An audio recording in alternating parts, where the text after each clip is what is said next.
नमस्कार साथियों, स्वागत है आप सभी का अंकित इंस्पायर्स इंडिया पर। मैं हूं अंकित अवस्थी। चर्चा भारत के एक पूर्वी राज्य पश्चिम बंगाल की, जिसकी सीमाएं लगती हैं बांग्लादेश के साथ। पश्चिम बंगाल की चर्चा कुछ दिनों पहले इलेक्शन के चलते हुई थी और आज चर्चा बांग्लादेश के चलते हो रही है। बांग्लादेश ने यानी कि पिछले एक साल में मोहम्मद यूनुस की जब सरकार यहां रही, खालिदा जिया, शेख हसीना के बाद एक ऐसी सरकार जिसे जनता ने नहीं चुना था, लेकिन जैन जी आंदोलन की वजह से शायद एक जनता की सरकार यहां पर बनी थी, जिसे लोगों का समर्थन था, लेकिन इलेक्टोरल तरीके से नहीं। उस मोहम्मद यूनुस की सरकार ने बांग्लादेश के पाकिस्तान के साथ जो संबंध स्थापित करवाए, एक उस समय की डिमांड उठने लगी थी कि बांग्लादेश को पाकिस्तान भारत के लिए इस पूरे पूर्वोत्तर राज्य में पश्चिम बंगाल के अंदर अस्थिरता फैलाने के लिए इस्तेमाल कर सकता है। इस तरह की कयास भी चलने लगे, मीडिया के अंदर चर्चाएं चलना शुरू हुई। आज हम चर्चा करेंगे कि जिस बांग्लादेश में सत्ता परिवर्तन हो चुका है, तारिक रहमान सत्ता में बैठे हुए हैं, उसके पैरेलली भारत का बांग्लादेश से लगने वाला सबसे बड़ी सीमा साझा करने वाला राज्य पश्चिम बंगाल भी अपना सत्ता परिवर्तन कर चुका है। और इस दौर में जब सरकार के द्वारा शपथ ग्रहण का आज 13वां दिन है, 9 मई के दिन शपथ ग्रहण हुआ है, तब से लेकर आज तक क्या क्या परिवर्तन कर दिए गए हैं, जिनकी अपेक्षा भारत से लंबे समय से की जा रही थी। दो तरह से इसका डिस्कशन होगा। पहला कि पश्चिम बंगाल में क्या परिवर्तन हुआ, और दूसरा बांग्लादेश क्या क्या कर रहा है। जैसे बांग्लादेश की तरफ से सूचना है कि वो भारत को छोड़कर अपने अधिकारियों की ट्रेनिंग आज पाकिस्तान में करवा रहा है। बाकायदा पहले मसूरी के अंदर हमारे इनके अधिकारी ट्रेनिंग करने आते थे। आजादी के बाद से लेकर अब तक आए हैं, 53 साल से आए हैं, लेकिन 53 साल में पहली बार इनके अधिकारी पाकिस्तान ट्रेनिंग करने गए हैं। यानी कि बांग्लादेश में पाकिस्तान का भरा जहर काम कर रहा है। एक और पॉइंट, तारिक रहमान की सरकार है, लेकिन वो अपनी पहली विदेश यात्रा पर चाइना की यात्रा के विचार में है।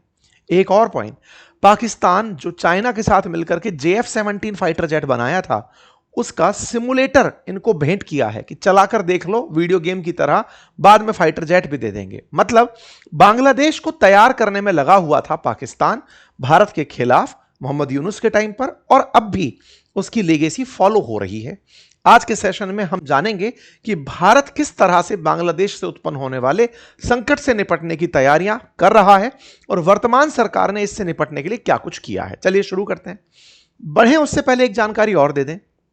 ये जो वेस्ट बंगाल है ना, ये वेस्ट बंगाल बांग्लादेश के साथ सबसे बड़ी सीमा साझा करता है। बाय द वे, भारत जिन देशों के साथ सीमा साझा करता है, उनमें सबसे बड़ी सीमा 4000 किलोमीटर से भी अधिक सीमा हम बांग्लादेश के साथ साझा करते हैं, और उसमें भी आधे से अधिक सीमा पश्चिम बंगाल के साथ साझा होती है। इसी पश्चिम बंगाल के अंदर पश्चिम बंगाल से ही रिलेट होकर चिकन नेक जुड़ा हुआ है। तो चिकन नेक सुरक्षा, जो कि भारत के लिए बहुत स्ट्रेटेजिकल है, पूर्वोत्तर भारत के लिए, सत्ता परिवर्तन के बाद क्या कुछ इसमें सुधार हुआ, आज के सेशन में हम चर्चा करेंगे। जानेंगे कि चिकन नेक को लेकर के किस तरह के काम किए जा रहे हैं। पाकिस्तान की खबर जानेंगे, पाकिस्तान का इंटरफेयर जानेंगे, और सत्ता के केंद्र में जो बिंदु है वो अब इस राज्य में भी है। इससे अंतर्राष्ट्रीय सुरक्षा को कैसे अब मजबूती मिलेगी, उसे समझेंगे। चाइना का जो इंटरफेरेंस है बांग्लादेश में, उसे अब भारत किस तरह से काउंटर करेगा, इसे समझने का प्रयास करेंगे। तो चलिए आगे बढ़ते हैं, समझने का प्रयास करते हैं। क्योंकि वर्तमान सरकार बीजेपी सरकार है, केंद्र में भी बीजेपी सरकार है। नेशनल इश्यूज को कैसे टैकल किया जा रहा है, यहां पर अधिकारी, शुभेंदु अधिकारी नाम से जो व्यक्ति हैं, उन्हें सीएम बना दिया गया है। शुभेंदु अधिकारी पहले टीएमसी के नेता हुआ करते थे, लगातार 2 बार से ममता बनर्जी को उन्हीं की सीटों पर हराते हुए फाइनली अब बीजेपी की तरफ से सीएम बना दिए गए हैं। तो इन्हें पूरे तरीके पता है टीएमसी के, इन्हें पता है कार्य बीजेपी के। इस तरह से पश्चिम बंगाल को एक फ्लेवर्ड तरीके से नया मिक्स मिलकर आ गया है। चलिए इन सारी बातों को बढ़ते हैं, लेकिन उससे पहले एक जरूरी जानकारी साझा करते हैं। ये गर्मी की छुट्टियां चल रही हैं, चलते चलते खत्म ना हो जाएं और आप पीछे ना छूट जाएं। ये मैं इसलिए कह रहा हूं कि मेरे द्वारा इन गर्मी की छुट्टियों में लाइव क्लासेस ली जा रही हैं एआई की, जिन लाइव क्लासेस के अंदर आप प्रॉपर मेरे साथ लाइव डिस्कशन में रहते हैं, लाइव डाउट का सॉल्यूशन लेते हैं, कोर्स कंप्लीशन पर एक छोटा सा टेस्ट देके सर्टिफिकेट ले सकते हैं, सारे प्रॉम्प्ट्स, टूल्स, इनको यूज करना सीख रहे हैं। बहुत सारी ऐसी नीतिगत चर्चाएं जो घर के बड़ों को भी पता होनी चाहिए कि बच्चे एआई से क्या गलती कर सकते हैं। ऐसी बहुत सी चिंताएं जो वयस्कों को पता होनी चाहिए कि एआई से कोई कैसे आपकी फोटो मॉर्फ करके आपको ब्लैकमेल कर सकता है, वॉइस मॉड्यूलेशन का इस्तेमाल करके कितनी सारी, मतलब ऐसी जानकारियां से भर के हमने ये पूरा कोर्स प्लान किया है। बहुत ही खूबसूरत कोर्स प्लानिंग है, आप इसे ज्वाइन कर सकते हैं। लिंक कमेंट बॉक्स में है। हर शाम 5 बजे क्लासेस हो रही हैं। ये क्लास की उपलब्धता पूरे 1 साल तक आपको रहने वाली है। आप जाकर इसे ज्वाइन करें। आइए आगे बढ़ते हैं। लिंक कमेंट बॉक्स में पिन किया हुआ है। सबसे पहली जानकारी, जैसा आप जानते हैं कि भारत और पाकिस्तान की सीमा, जो भारत पाकिस्तान की सीमा है, इसकी सुरक्षा पर्टिकुलरली बॉर्डर सिक्योरिटी फोर्स को दी हुई है, जो कि एक अर्धसैनिक बल है। बॉर्डर सिक्योरिटी फोर्स बांग्लादेश की सीमा की सुरक्षा भी करता है। ऐसा क्यों? क्योंकि पहले बांग्लादेश भी पाकिस्तान ही हुआ करता था, दैट वाज पूर्वी पाकिस्तान। तो पाकिस्तान, पश्चिमी पाकिस्तान और पूर्वी पाकिस्तान दोनों पर पहले से बीएसएफ थी। तो अब जब हम बात बांग्लादेश की करते हैं तो इसकी सुरक्षा बीएसएफ के पास ही है। बीएसएफ शुरुआत में जितनी भी इन्फिल्ट्रेशंस हैं, पाकिस्तान से आने वाली हों या बांग्लादेश से आने वाली हों, उन्हें रोकने की बहुत महत्वपूर्ण जिम्मेदारी निभाता है। लंबे समय से यह मांग उठ रही थी कि बांग्लादेश से बहुत सारे अवैध प्रवासी भारत में प्रवेश करते हैं, और चूंकि बांग्लादेश भारत के साथ, मतलब भारत बांग्लादेश के साथ सबसे बड़ी सीमा साझा करता है, ऐसे में भारत में बहुत सारे इन्फिल्ट्रेटर्स यहां से निकलकर आ रहे थे। ऐसी स्थिति में बीएसएफ को जरूरत थी उस बॉर्डर पर फेंसिंग करने की। फेंसिंग मतलब इस तरह की तारबंदी करने की। सरकार लगातार प्रयास कर रही थी, लेकिन पश्चिम बंगाल और बांग्लादेश में कुछ बॉर्डर पर शहर, गांव, कस्बे ऐसे बसे हुए हैं कि बिल्कुल बॉर्डर के उस पार बांग्लादेश, इस तरफ भारत, और लोगों का आना जाना बिल्कुल ऐसे जैसे कि यहां पर किसी ने सब्जी बनाई है तो रोटी शायद वहां से मंगा के खा ले। मतलब इतना ज्यादा एक दूसरे के साथ में मिलना जुलना का भाव था बॉर्डर के एरिया पर। इससे नुकसान क्या होता था? बहुत बार कोई बांग्लादेश से क्राइम करके क्रिमिनल भारत में शरण ले लेता था, या भारत में क्राइम करके बांग्लादेश में शरण ले लेता था। दूसरा, बांग्लादेश के साथ में बहुत सारे अवैध लोग या भारत के अंदर किसी भी प्रकार की अशांति फैलाने वाले लोग उस रास्ते से भारत में एंट्री कर जाते थे। लंबे समय से मांग की जा रही थी कि बीएसएफ को यहां पर फेंसिंग की जगह दी जाए। फेंसिंग करने क्यों नहीं दे रहे थे? क्योंकि यहां पर जो सरकार थी, उस सरकार के द्वारा लोगों की सुविधा को ख्याल रख करके बीएसएफ को इस फेंसिंग की जगह देने से रोका हुआ था। स्टेट को जगह देनी थी, स्टेट जगह नहीं दे रहा था। पहला काम जो किया सरकार ने, शुभेंदु अधिकारी ने आते ही अपने पहले आदेश में इस फेंसिंग की जगह का अलॉटमेंट कर दिया। 600 एकड़ जमीन 45 दिनों के भीतर देने का वादा कर दिया कि यह जमीन दे दी जाएगी। और यह जमीन, ये जो पूरा पूरा एरिया जुड़ा हुआ है बांग्लादेश के साथ, जो 4096 किलोमीटर का है, जिसमें पश्चिम बंगाल खुद लगभग 2000 किलोमीटर के आसपास की सीमा, 2200 किलोमीटर के आसपास की सीमा रखता है, उसमें से 850 से अधिक किलोमीटर अब तक ऐसा था जिस पर फेंसिंग नहीं हो पाई थी। पश्चिम बंगाल में 2,500 के आसपास किलोमीटर है, लेकिन फिर भी 800 किलोमीटर के आसपास सीमा ऐसी थी जिस पर फेंसिंग नहीं हो पा रही थी। उस फेंसिंग को अब आगे बढ़ा दिया गया है। अच्छा, केवल क्या इतना ही इशू है? नहीं, इशू यह भी है कि इस फेंसिंग के साथ साथ पश्चिम बंगाल और बांग्लादेश में जिस तरह से सुंदरबन डेल्टा फैला हुआ है, मार्शी लैंड फैली हुई है, दलदल फैला हुआ है, गंगा का और हुगली का पूरा क्षेत्र बना हुआ है, उसके चलते भी फेंसिंग में दिक्कत आती थी। यानी कि एक ऐसा क्षेत्र भी था जहां पर आप फेंसिंग कर नहीं सकते थे। जिस जगह पर आप फेंसिंग नहीं कर सकते थे उसे 174.5 किलोमीटर आंका गया, यानी कि नॉन फिजिबल गैप माना गया कि यहां पर खंबे गाड़ नहीं सकते। तो क्या करें? हो सकता है कि कोई उन मार्शी लैंड से घुस करके चला आए, यानी कि कोई अवैध प्रवासी हो सकता है उन तटों में से तैरते हुए चला आए। तो यह डिसाइड किया गया है कि उन क्षेत्रों में मगरमच्छ और सांप छोड़ दिए जाएंगे। मतलब 865 किलोमीटर जो अब तक लेफ्ट था, जिसको पश्चिम बंगाल सरकार दे नहीं रही थी, जमीन नहीं दे रही थी, उस जमीन में अब फेंसिंग तो होगी ही होगी, और जो नॉन फिजिबल क्षेत्र है लगभग 174 किलोमीटर का, उसमें स्नेक और मगरमच्छ छोड़ने की प्लानिंग कर ली गई है। इससे क्या होगा? इससे उधर से चलता हुआ व्यक्ति इधर और इधर से चलता हुआ व्यक्ति उधर नहीं जा सकेगा। और लगातार अन्य जो राज्य हैं उनसे भी कवायद करके चेक किया जा रहा है कि कैसे इस सुरक्षा को सुनिश्चित किया जा सके। फेंसिंग का काम शुरू किया जा रहा है, और जो अवैध रूप से बसे हुए लोग हैं उनकी पहचान करके, चिन्हित करके उन्हें बीएसएफ को सौंपा जाएगा। बीएसएफ फिर उन्हें उस तरफ बांग्लादेश की जो बॉर्डर सिक्योरिटी है उसको पकड़ा देगी कि साहब इसे लो और अपने साथ लेकर चले जाओ। अब यह काम कैसे होगा? देखो, कुछ दिन पहले ही, आपको मालूम है कुछ साल पहले ही भारत में सिटीजनशिप अमेंडमेंट एक्ट आया था, जिसके अंदर बांग्लादेश, पाकिस्तान, अफगानिस्तान जैसे देशों में मुसलमानों को छोड़ करके वो लोग जिन पर ज्यादतियां हुई धर्म के आधार पर, हिंदू, मुस्लिम, सिख, ईसाई, पारसी, जिन पर ज्यादतियां हुई और वो उन देशों से निकलकर भारत में शरण प्राप्त करने आ गए थे दिसंबर 2024 से पहले, तो उन्हें अपने देश में यानी भारत में नागरिकता देना, और उसके अलावा अगर कोई आ गया है तो उसे वापस भेज देना। इनडायरेक्ट मीनिंग यही था। वो जो सिटीजनशिप अमेंडमेंट एक्ट था वो पश्चिम बंगाल में अप्लाई नहीं हो रहा था। मतलब देखिए, बांग्लादेश के साथ जो बॉर्डर लगा था उस बॉर्डर पर से आवागमन तो चल ही रहा है, प्लस सिटीजनशिप अमेंडमेंट एक्ट पश्चिम बंगाल में लागू नहीं हो रहा था।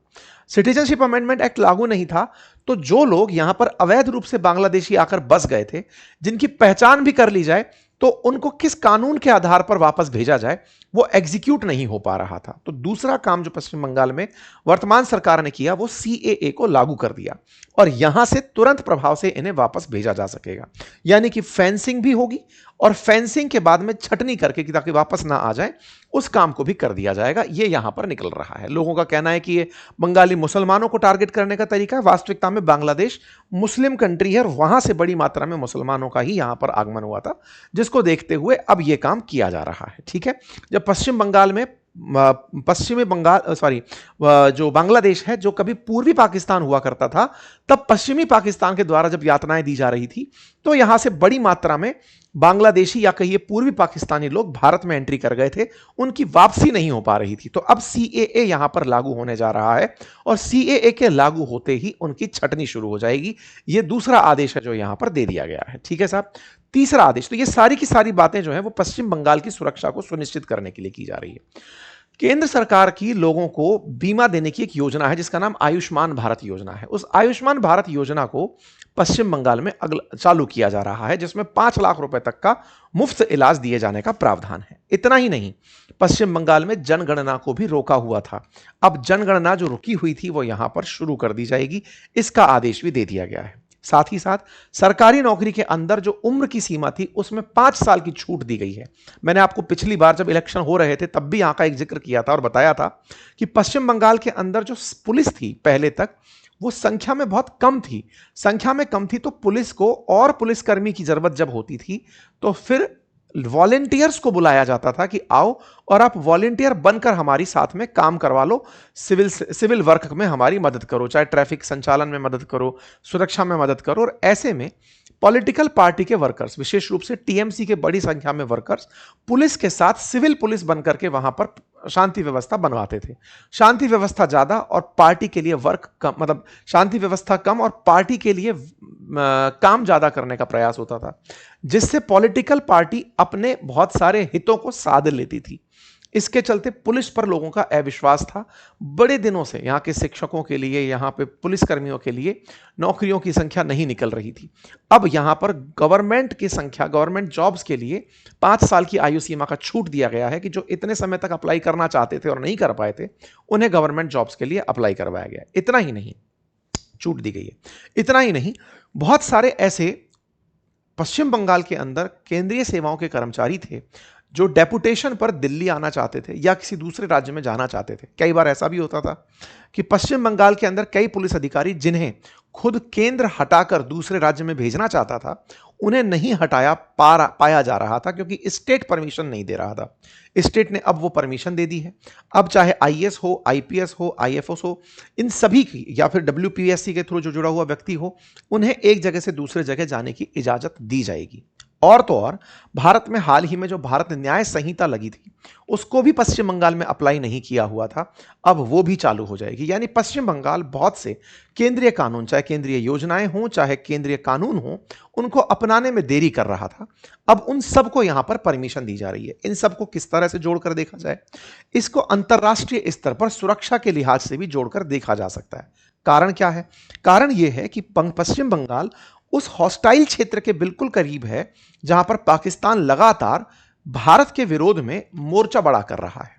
यहां पर आवश्यकता थी कि बहुत सारे केंद्रीय कानून, बीएसएफ की मजबूती, यहां पर स्थिरता और यहां पर किसी भी प्रकार का अपीजमेंट जगह ना ले पाए। अगर ऐसा यहां जारी रहता तो संभव है कि बांग्लादेश भारत में इन्फिल्ट्रेशन का बड़ा क्षेत्र बनकर आता, पाकिस्तान बांग्लादेश के माध्यम से भारत में तमाम प्रकार की दिक्कतें पैदा कर सकता था। बॉर्डर एरियाज में लगातार आतंकवादियों का आना जाना जारी था। पाकिस्तान से उन्हें धर्मगुरु बनाकर बांग्लादेश की सीमा पर भेजा जा रहा था जो भारत के साथ साझा होती है। वहां पर कुछ इस प्रकार के प्रवचनबाजियां चल रही थी जिससे कि भारत को उकसाया जा सके, तमाम प्रकार की चीजें चल रही थी। अब उनको एक एक करके जवाब दिया जा रहा है। इतना ही नहीं, पश्चिम बंगाल भारत के अंदर उन राज्यों में शामिल है जहां पर राजनीतिक हिंसाओं का ग्राफ बहुत ऊपर है। उन राजनीतिक हिंसाओं में जो भी बीजेपी के कार्यकर्ता मरे, उन कार्यकर्ताओं को या तो सरकारी नौकरी या आर्थिक सहायता देने का प्लान किया जा रहा है। हालांकि इस पर लोगों का तर्क यह है कि केवल बीजेपी ही क्यों, कांग्रेस के या फिर अदर अपोजिशन पार्टी के और इवन टीएमसी का भी कोई कार्यकर्ता अगर किसी राजनीतिक मुठभेड़ का शिकार हुआ है तो उनके परिवारजनों को भी राज्य अपनी तरफ से क्या मदद दे, इस पर विश्वास में इस पर काम किया जाना चाहिए। पार्टी विशेष को क्यों फायदा पहुंचाया जा रहा है, यह अपने आप में एक बड़ा सवाल यहां पर बना हुआ है। धर्म आधारित कई ऐसी मदरसाओं को लेकर योजना चल रही थी, उन्हें बंद किया जा रहा है। अन्नपूर्णा योजना यानी महिलाओं के लिए 1 जून से अन्नपूर्णा योजना शुरू होने जा रही है, जिसमें उन्हें हर महीने 3,000 रुपए की आर्थिक मदद मिलेगी। कुछ इस तरह की योजनाएं, साथ ही साथ कुछ ऐसी नियुक्तियां जो टीएमसी के राज में हो गई थी, उन्हें रद्द किया जा रहा है।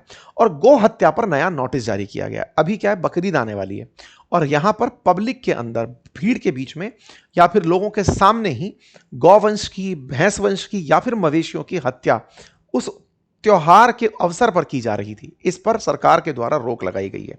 इवन हाई कोर्ट तक ने भी उसको आगे मान लिया है। सार्वजनिक स्थानों पर वध पर रोक लगा दी गई है। वधशालाओं का ही उपयोग करने के लिए कहा गया है और फिटनेस सर्टिफिकेट बिना पशु चिकित्सक के अगर कोई भी इस तरह से पशु में गाय, बैल, भैंस आदि का वध करता है तो उसे प्रॉपर तरीके से फिटनेस सर्टिफिकेट लेकर ही इस कार्य को अंजाम देना होगा। मतलब ये काम करने के लिए स्लॉटर हाउस के पास फिटनेस सर्टिफिकेट चाहिए होगा। हाईकोर्ट ने और सरकार ने यह काम सुनिश्चित कर दिया। तो कुछ ऐसे कदम यहां पर उठाए गए हैं जो पश्चिम बंगाल में बांग्लादेश के बॉर्डर के किनारे होते हुए, टीएमसी की सरकार के होते हुए जो हो नहीं पा रहे थे, उन्हें एग्जीक्यूट कर दिया गया। इस पर टीएमसी की भी प्रतिक्रिया है। टीएमसी ने अपनी तरफ सर्विस पर प्रतिक्रिया दी है, क्योंकि सरकारी कर्मचारियों को प्रेस मीटिंग में बोलना जो पहले भी मना था, उन्हें रोका गया है। तो टीएमसी की अपनी तरफ से इस पर प्रतिक्रिया भी आई है। खैर, यह हुआ पश्चिम बंगाल का मामला कि क्या हो रहा है। इतना ही नहीं, एक मामला आपको जो पता हो, जो काफी ज्यादा भारत में उछला था, आरजी कर केस का, जिसमें कि एक मेडिकल छात्रा के साथ कॉलेज में रेप हुआ था और उसकी फिर हत्या कर दी गई थी। उस मामले को फिर से ओपन किया गया है और उस मामले को कलकत्ता हाईकोर्ट के निर्देशन में जून 25 तक सीबीआई को जांच की प्रोब करने के लिए कहा गया है। मतलब सीबीआई को इस मामले के अंदर जांच करने के लिए कहा गया है। तो कुल मिलाकर के शुरुआती 13 दिन में काफी सारे एग्जीक्यूशन हुए हैं, जिससे पश्चिम बंगाल केंद्र में चर्चा में आया हुआ है। अब और क्या हो रहा है, और है इंटरनेशनली डेवलपमेंट। अब मैं वो आपको बताता हूं। भारत के पूर्व में बैठा पाकिस्तान, जो कि पहले पाकिस्तान पूर्वी पाकिस्तान था, अब वो बांग्लादेश है। लेकिन वो जो काम कर रहा है वो कहीं ना कहीं इससे और इससे बोले तो चाइना से प्रभावित होकर कर रहा है। भारत के अंदर जैसे ही पश्चिम बंगाल में सरकार बनती है शुभेंदु अधिकारी की, तो शेख हसीना की पार्टी की तरफ से उन्हें बधाई प्रेषित की जाती है। साथ ही साथ में तारिक रहमान की जो बीएनपी पार्टी है वो भी कांग्रेचुलेशन भेजती है, लेकिन साथ में तीस्ता नदी को लेकर भी एक रिक्वेस्ट भेज देती है। अब ये तीस्ता की कहानी क्या है, हालांकि इस पर डिटेल में हमने सेशन किया हुआ है। भारत से एक नदी है जो कि बांग्लादेश में बहती है, लेकिन पश्चिम बंगाल भी उसमें अपना पानी का हिस्सा चाहता है, जिसको लेकर के भारत और बांग्लादेश के साथ साथ बांग्लादेश के इंटरेस्ट के खिलाफ पश्चिम बंगाल भी अपना इंटरेस्ट रेज करता रहा है। ममता बनर्जी के टाइम पर केंद्र के साथ इस बात को लेकर मतभेद रहा है कि जल बंटवारे को लेकर पश्चिम बंगाल को टेबल पर क्यों नहीं लिया जाता। बीएनपी ने इस बार टीएमसी से कहा, इससे भारत के अंदर बैठी बीजेपी की पार्टी जो पश्चिम बंगाल में है, इनसे कहा गया है कि तीस्ता जल बंटवारे को लेकर के कोई अच्छा फैसला ले लेना। अब देखना होगा कि तीस्ता जल बंटवारे में किस तरह से समझौता भारत अपने हित में करता है। इसके अलावा तारिक रहमान जो यहां पर वर्तमान में मतलब प्रधानमंत्री बने हैं, वो अपनी पहली विदेश यात्रा के लिए चाइना जा रहे हैं। ऐसा 19 मई को इंडिया टुडे के अंदर प्रकाशित हुआ। अब इसकी कोई पूर्ण सूचना नहीं आई है, लेकिन कुड बी डेस्टिनेशन करके ये न्यूज छापी गई है। इसके पीछे का तर्क क्या है? अक्सर ये देखा जाता है कि भारत के आसपास जितने भी छोटे देश हैं या फिर वो जो भारत को एज ए बिग ब्रदर देखते हैं, चाहे श्रीलंका हो, मालदीव्स हो, फिर चाहे बांग्लादेश, नेपाल, इनके प्रधानमंत्री पहली बार, क्योंकि इन्हें असल में आवश्यकता भारत की है, सोचकर देखने वाली बात है कि बांग्लादेश का 4000 से अधिक किलोमीटर बॉर्डर भारत के साथ साझा होता है, तो रियल में उसको भारत की जरूरत है। लेकिन अगर उस स्ट्रेस के बावजूद भी वो चाइना को प्रेफर करते हैं, तो ये भारत के लिए चिंता है। मतलब भारत को किनारा छोड़ के, हाशिए पर रख के वो अगर चाइना की यात्रा पर जाते हैं, तो ये दर्शाता है कि प्रायोरिटीज क्या है। हालांकि बीएनपी का पहले भी इतिहास यही रहा है। जो बांग्लादेश के अंदर तारिक रहमान की पार्टी है, इनकी माताजी जब पीएम हुआ करती थी, उनके भी इंटरेस्ट चाइना के साथ जुड़े रहे हैं। उन्होंने पाकिस्तान को कभी तवज्जो इतनी नहीं दी थी। बीच में जो मोहम्मद यूनुस आए थे, इन्होंने पाकिस्तान को टेबल पर ला दिया था चाइना के साथ साथ। खैर, फिलहाल के लिए तारिक रहमान आने वाले समय में चाइना को प्रेफरेंस दे रहे हैं, ये मीडिया में खबर है। आने वाले समय में क्या होगा देखा जाएगा। लेकिन एक चीज यहां से बता दूं मैं आपको, शेख हसीना भी जब पहली बार पीएम बनी थी, तब भी वो चाइना की यात्रा पर गई थी। तो यहां पर चाइना और इंडिया में किसे प्रेफर किया जाएगा, एक बड़ा मसला रहा है। ठीक है, खैर, शेख हसीना जब लास्ट टाइम जब पीएम बनी थी 2024 में, तो भारत की यात्रा पर आई थी। तो भारत और चाइना प्रेफरेंसेस हमेशा यहां के पीएम के रहे हैं। देखना होगा कि आने वाले समय में खालिदा जिया के पुत्र किस तरह से अपने कदम उठाते हैं। लेकिन इस बीच में इनके विदेश मंत्री चीन की यात्रा पर जा चुके हैं और वांग वी से मुलाकात कर चुके हैं। यह दर्शाता है कि निश्चित ही ये चाइना से अपने संबंधों को सुधारने में इन दिनों व्यस्त चल रहे हैं। इसके साथ साथ अब पाकिस्तान बांग्लादेश में क्या कर रहा है वो जानिए। पाकिस्तान चीन की मदद से एक फाइटर जेट बनाता है जिसका नाम है JF-17 थंडर ब्लॉक। इसका सिमुलेटर मतलब समझिए कि एक प्रकार का वीडियो गेम जैसा कुछ इस प्रकार का, जिसको आप टेबल पर रखा हुआ ऐसे देख सकते हैं, जिसमें कॉकपिट के अंदर आप बैठे हो तो आपको कैसा दृश्य दिखाई देगा, उस तरह का सिमुलेशन आपको स्क्रीन पर दिखाया जाता है। JF-17 का सिमुलेटर हाल ही में बांग्लादेश भेजा गया है। ये जो सिमुलेटर है, इस पर एयरफोर्स के पायलट ट्रेनिंग लेंगे। उद्देश्य क्या है कि अगर JF-17 आपके यहां आता है तो आप चलाएंगे कैसे। JF-17 पाकिस्तान दुनिया को बेच रहा है चीनी, लेकिन बेच पाकिस्तान रहा है, क्योंकि पाकिस्तान कहता है कि मैं मेरे कनेक्शन से बेचता हूं। ऐसे में बांग्लादेश में भी JF-17 आना, यानी फाइटर जेट आना, यह भारत के लिए कूटनीतिक चुनौती के रूप में कंसीडर किया जाना चाहिए, क्योंकि बांग्लादेश को जन्म देने वालों में हमारा नाम आता है। खैर, बांग्लादेश की एक और खबर है, और वो खबर यह है कि बांग्लादेश के जो ऑफिशियल्स हैं वो ट्रेनिंग के लिए पाकिस्तान जा रहे हैं। पाकिस्तान क्यों जा रहे हैं? पहले तक वो कहां थे? पहले वो मसूरी आया करते थे। जैसे भारत के अंदर ऑल इंडिया सर्विसेज हैं, ऐसे बांग्लादेश के ऑल इंडिया सर्विसेज होंगी, ऑल बांग्लादेश सर्विसेज होंगी। और उन ऑल बांग्लादेश सेवाओं के जो अधिकारी हैं, जो 53 साल से मसूरी में ट्रेनिंग लेने आते रहे सिविल सर्विसेज के, वो अब लाहौर की यात्रा पर हैं। उसकी तस्वीरें भी बाहर आई हैं, और ये अपने आप में एक ऐतिहासिक कदम माना जा रहा है।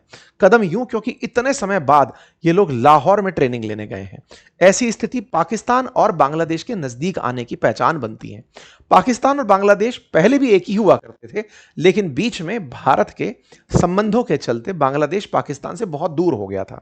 मोहम्मद यूनुस ने इनको नजदीक लाने का काम किया, और वो अब तक चल रहा है। भारत को इसके लिए सतर्क रहने की आवश्यकता है, बॉर्डर्स को मजबूत रखने की आवश्यकता है, जिसके क्षेत्र में, जिसके लिए फिलहाल काम करते हुए चीजें दिखाई दे रही हैं। आप लोग इसे कैसे देखते हैं जरूर बताइएगा। भारत के इस स्टैंड को आप कैसे देखते हैं जरूर बताइएगा। भारत के द्वारा इन क्षेत्रों को सुरक्षित रखने के लिए, चिकन नेक कॉरिडोर को सुरक्षित रखने के लिए लगातार काम किए जा रहे हैं, सो दैट पूर्वोत्तर में कोई भी मैलाफाइड इंटेंशन देखा ना जा सके। ठीक है, फिलहाल के लिए जानकारी इतनी ही। जानकारी पसंद आई हो, साथियों से साझा करें। आप इस विषय पर क्या सोचते हैं जरूर बताएं। और हां, लाइव क्लास का लिंक कमेंट बॉक्स में पिन किया गया है। इस ग्रीष्म काल में अपने छोटे बच्चों से लेके वयस्क और वृद्धजन, जो भी घर के बुजुर्ग हैं, आइए लाइव क्लास में सीखिए, AI का इस्तेमाल करना जानिए। पूरी 1 साल की वैलिडिटी के साथ। कोर्स लिंक कमेंट बॉक्स में है। धन्यवाद।